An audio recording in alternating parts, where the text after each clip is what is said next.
Queensland's magnificent Cassowary coast is a hidden gem. Fringed by the Great Barrier Reef to the east and lush tropical rainforest-covered mountains to the west, the Cassowary coast includes some stunning coastal destinations like Mission Beach, Tully and Cardwell, to name a few. Cardwell is the gateway to Hinchinbrook Island, which is where we'll be fishing. Hinchinbrook is the largest island national park in Australia. This place is so amazing, it's been World Heritage listed, but more on that later. Our expert guide in Hinchinbrook is renowned fly fisherman John Snell. He's a member of the Australian Fly Fishing Outfitters, a team of elite fly fishing guides headed by Rod Collings, who work in some of the best fishing locations in Australia. John knows Hinchinbrook intimately. He guides for all skill levels, aiming to get you hooked up to a prize barra, but starting with the basics. So John, what you're doing here is pretty good for people who are just starting out in saltwater fly fishing, right? That's right. Nice and easy. Don't have to worry about snags. Get a fly in the water and strip it as fast as you can, and you should get a fish. You don't need that accuracy to get in the snags. You don't have to cast as far. And you'll never forget your first saltwater fly fish. Doesn't matter how big it is. That's right. Even these little queenies and GTs go pretty fast, and you'll never know what other things you might pull up from under these schools. One day, I had a 55 centimetre finger mark doing this. It was amazing. Very active, full of life down there. I've got the intermediate line on, which is just ready for a bigger barra. Well, hopefully John can demonstrate these little queenies. I'll give you a hand, mate. Yeah. We'll try and stir them up. And they do like a bit of speed. You can get them going by stripping the line quick. That's right. You can't go too fast.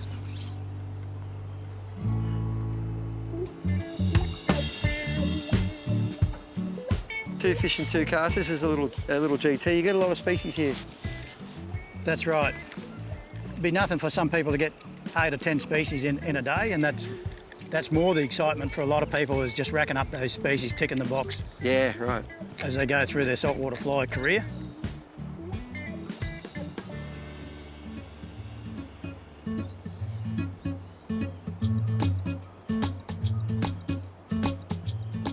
They just bend that rod so easy, but these are nice. Is it a gold spot? It's a gold spot estuary cod. A lot of different species of cod, and this is where they all start. They might spawn out on the reef, but they come in here and hide. And you can see in those mangroves behind us, there's just so much cover. They get up there in the high tide, and then they're forced out here. They get massive. What a fish, mate. Beautiful little fish. Yep. No, we'll get him back.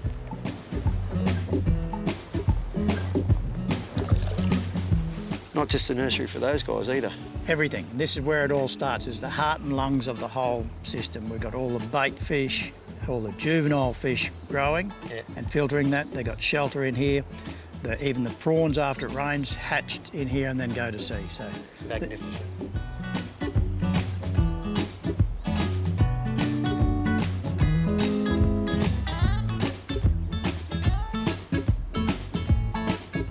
We just had a little bite to eat in another beautiful part of the channel, and decided to throw some lures around for a bit of change of pace. So many species you wouldn't know. We've got a beautiful grunter. Grunter. Yeah. Just take a step back, mate. I'll grab him. Beautiful. Good man. That's a nice sized grunter. You get a few of these here? Yeah. Yep. 58's my PB. Okay, nothing wrong with him. He's a good table fish. Some little atomic soft fibre that we use a lot. Little semi-hards. More variety. The other name for them is javelin fish. Do you know why? Down here, see the spike on the anal fin here? Like a big javelin. Yep. Very stiff, look at that. Spiky pretty good if you're not careful. Amazing how other fish can eat these guys and be okay. You know, I know big fish swallow them that way, but there's so many spikes on fish. And that'll be why they call them grunter. All right, Mr. Grunter or javelin fish, whatever else you're called, you're going back. Okay, basics out of the way, it's time to target some Hinchinbrook barra. And there's no better test of your skill level than fishing skinny water loaded with oyster-covered rocks. Bring it on. Ooh, he's a nice fish. Oh yeah. Just got to watch those rocks. This is a heart in the mouth moment here. Yeah, these rocks are really sharp. They've got oysters all over them. So, I haven't got him yet. Try and guide him out there a bit. Yeah, I'm trying. I've only got light leader on, mate, so. What I got is some 20-pound leader, and right on the end I got a little short bit of 40 just to protect us from those teeth. So it gives me the finesse fishing with a little bit of abrasion resistance on the end. You only had to touch those rocks and he was gone. Johnny's got him here. Look at that. He knows how to handle a fish. Get him up and have a look at him, mate. Come over here, fella. There we go. Beautiful Hinchinbrook barra. I don't think there's any prettier place in the world to get a barramundi like that. Probably a 4-year-old fish. Mate, got him on a Bass Day sugar pen, deep. It's actually tweaked for barramundi, so really good in the gold colours with the orange belly. Works really well. Fish in the skinny water. Yeah. If you wanted to keep one to eat, it'd be about the right size. That's a legal fish. That's 60 something. Well done. Great effort. Light line, shallow water, oyster rocks. Got it done.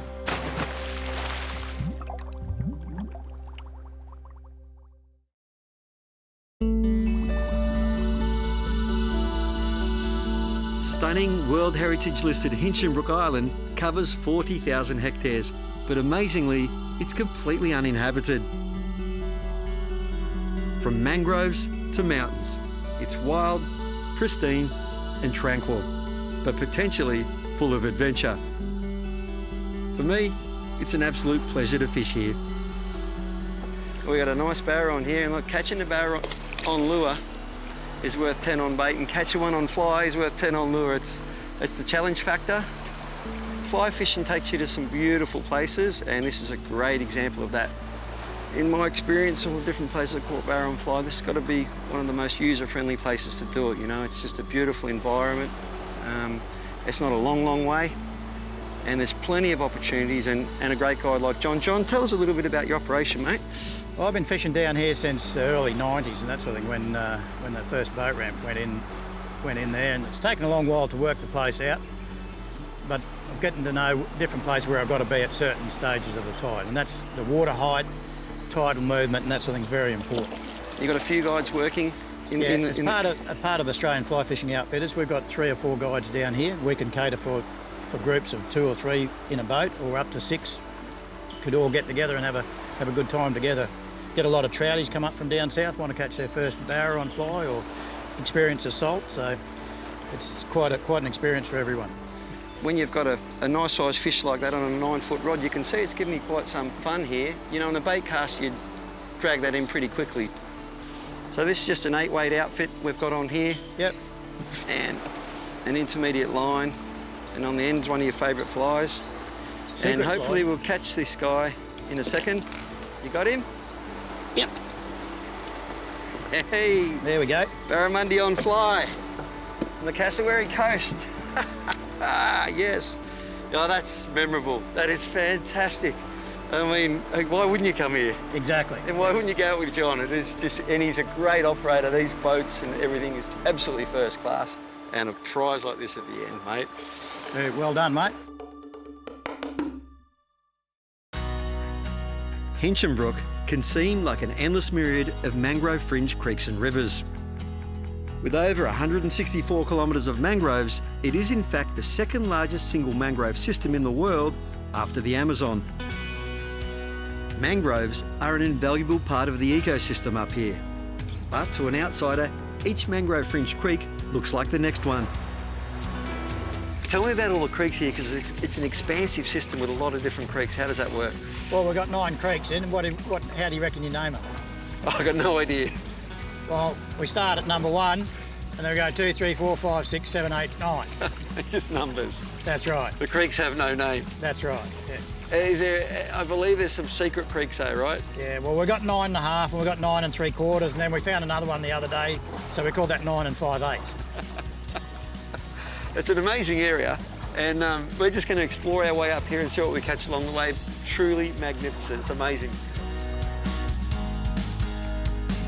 Hinchinbrook is located in the Great Barrier Reef Marine Park.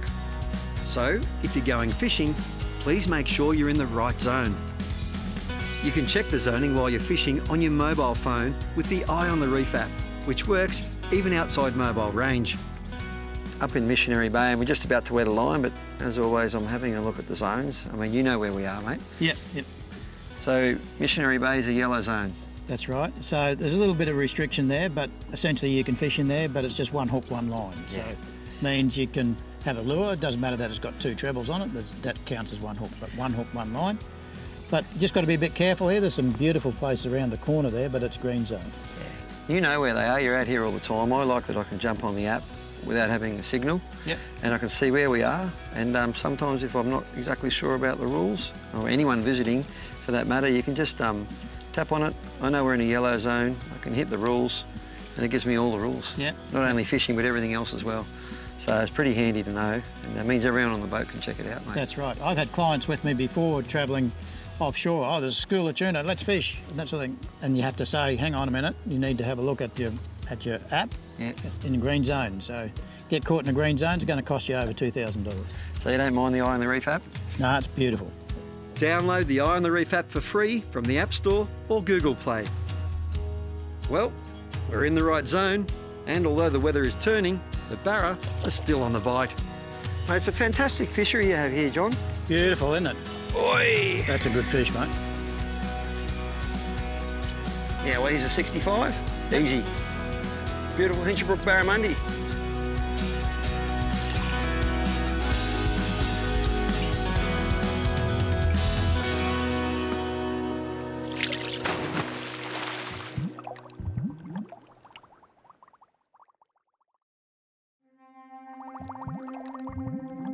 It's a new day in paradise and the sun is out, which just takes Hinchinbrook's stunning beauty to another level. First task for the day, rigging up with the right fly. Talk about boys and their toys, mate. I am looking at all this feather and fur, these flies, these beautiful flies that you've tied up, and I'm in heaven, mate. Yeah. Some great creations in there. And it's half the fun about fly fishing, but there's a lot of flies in here that'll work for barra, but John's importantly got this weed guard tied up. So when we cast in those mangrove root balls, that stops the hook getting hooked up, and there's a retrieve you've got to do, right, so you don't get hooked up. That's right, just nice and steady. Yeah. But if it's not in there, you're not going to get the bite. And people don't often realise how accurate you have to be and how far in the snag you've got to be to get the bite. These colder conditions, fish are a bit slower. Yeah. You need to get it in their face for as long as possibly can to get them to eat. And the slow retrieve stops it from getting snagged, right? Yeah, that's right. Some people have trouble with the weed guards because they're pulling it that hard, it just smashes into the tree. And they fold down? Exactly. And the hook gets hooked, so you've got to pull it slow so it bumps over, yeah. Another essential item I can't do without is polarised sunglasses. My Tonic sunglasses are made for sight fishing just like this. They help me see what's under the water, and they protect my precious eyes not only from the harsh sun, but also from any stray fly or lure that might flick back at me. They're simply the best lens out there for sight fishing, and I never fish without them. And neither does John. This is as good a fly fishing for barra that I've ever seen, mate. It's one of the bucket list fish, really, a barra on fly, if you want to put something right at the top of your list. And it's not as hard as you might think. John gets lots of people up here to get their first barra on fly. You know, you're only halfway up the Queensland coast, it's comfortable. The backdrop is amazing, and there's plenty of options and plenty of opportunities to cast at these guys. Yep. Just be in the right place at the right time. Yeah. It's only taking 20 years to get this good at it, mate. Yeah. All right. Yeah. All right, we'll get this guy back in the drink. Beautiful little barramundi. Yep, well done. It may not be evident, but a huge tropical mangrove system like Hinchinbrook has a healthy population of crocodiles. So it's vitally important to be croc-wise wherever you are. Most importantly, stay in your boat. It shouldn't be that hard up here because mud and mangroves don't offer a lot of options for getting off and stretching your legs. However, if you head towards the eastern coastline of Hinchinbrook Island, it's a different story. We've been fishing in Missionary Bay. John's come up the creeks, dropped us off. We've walked over here to this beautiful eastern side of the island. Truly magnificent. It's the start of the great Thorsbourne Trail. 4-day hike. It's one of the best walks in the world. And along the way, you're going to see this sort of thing, the changing diversity of nature. Just you go from mangrove line creeks to mountain peaks to beautiful pristine beaches like this, and you can see why the place is World Heritage listed. It's a very special place.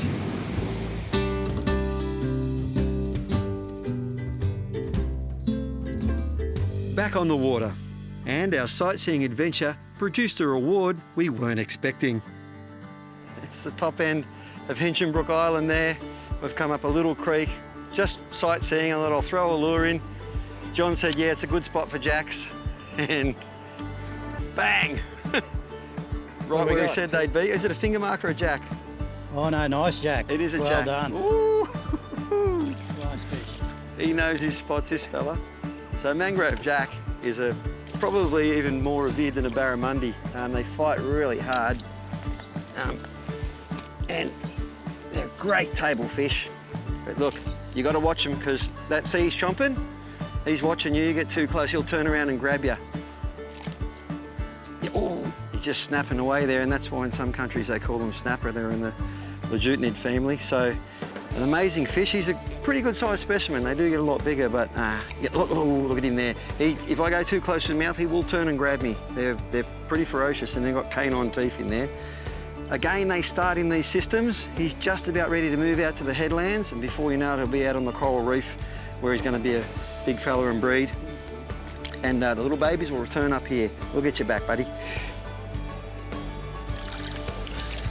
Whew. Well done. Another species.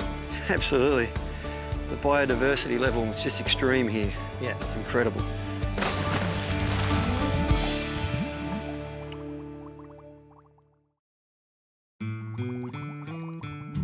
Cardwell features a dynamic waterfront of million-dollar views, but its character is quite the opposite.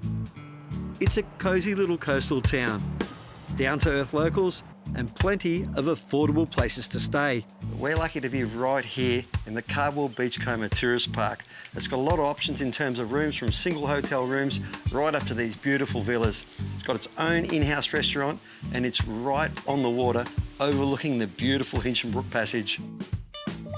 Cardwell offers a range of attractions and interesting places to visit. Minutes from the town centre, you can escape the tropical heat for a swim at the Cardwell Spa Pool. Or at nearby Addy Creek, the waterfall and rainforest walk are definitely worth exploring. Established in 1864, Cardwell was the first settlement north of Bowen. Take a step back in time and learn more about the region's history in the Cardwell Historical Precinct.